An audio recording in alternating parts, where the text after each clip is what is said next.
The RTX 3050 is a new budget GPU from nvidia. I'm going to tell you why you should hold off buying that and how to fix the issue if you've already bought it. The new 3050 is a great value budget card from nvidia. It's just been released recently. There's a lot of issues around this card at the moment. A lot of people are experiencing hard resets and it logs Kernel-power issues in the event viewer. I've done a bit of research on this and apparently there's lots of people having the same issue. It's either a driver problem or a bad batch of GPUs. So what's happening at the moment, it only seems to have an issue when it's at a low megahertz and when you're not playing games. If you're seeing these Kernel-power 41 errors, which could mean a myriad of things. It could be like your RAM, your GPU, driver issues, or your PSU's failing. So it's a bit confusing because it's not very clear what the error is. I found out what you have to do. You have to go in and you have to make sure that default megahertz is higher and don't let it be too low. So you want to load up the nvidia control panel and change the power options from normal power to performance, maximum performance or whatever,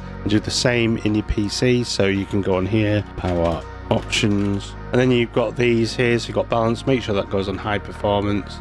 It uses more energy, but that should stop your PC from crashing. And that's it really. It's just something to be aware of. They might fix it in a future driver update or firmware update, but for now this is a big issue with the nvidia cards. Again, if you've got any questions, let me know in the comments. Join my live streams on Twitch. Links are down below and I'll try and answer every question I get. Hope it's been useful for you guys and I'll see you in the next one.